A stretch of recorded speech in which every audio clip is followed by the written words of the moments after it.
Hello लोगोफोर, नोंथांमोननि गेजेराव आं आरो मोनसे गोदान भिडिअ लानानै फैबावबाय। बेनो जादों लोगोफोर बर'नि मुंदांखा सिनियर फावखुंग्रि संगिना ब्रह्म। बिथांखौ जों गोबांथार समसिम बर' सावथुनाव फाव खालामनाय नुनो मोननाय जायाखैमोन। नाथाय दायो बिथांखौ खायसे बर' सावथुनफोराव फाव खालामनाय नुनो मोनफिनसिगोन। बेफोर सावथुनफोरा मा आरो मोनबेसे बेफोरखौ मोनथिनो थाखाय भिडिअखौ जागायनायनिफ्राय लानानै जोबजासिम नायलांदो।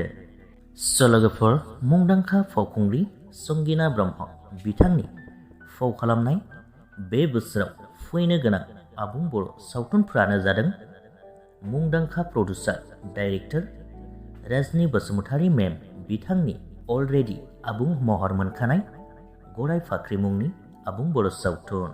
बे सावथुनावबो बिथां संगिना ब्रह्मजों लोगोसे मिथि नार्जारी, हेलेना दैमारी लोगोसेनो गोबां फावखुंग्रिफोरखौ नुनो मोनगोन।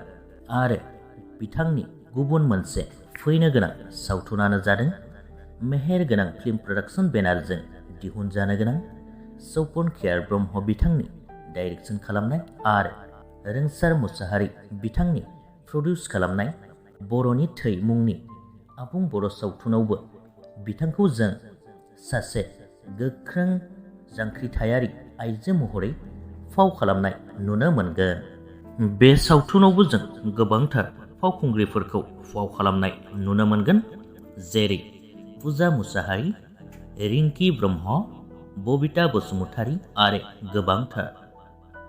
लोगोफोर, संगिना ब्रह्म बिथांनि दासिमनि फैनो गोनां आबुं बर' सावथुननि आपडेटआबो बेखिनियानोमोन। भिडिअखौ नायनानै मोजां मोनदोंब्ला लाइक खालामदो, लोगोसेनो चेनेलखौबो साबस्क्राइब खालामनानै लादो। गोजोन्थों।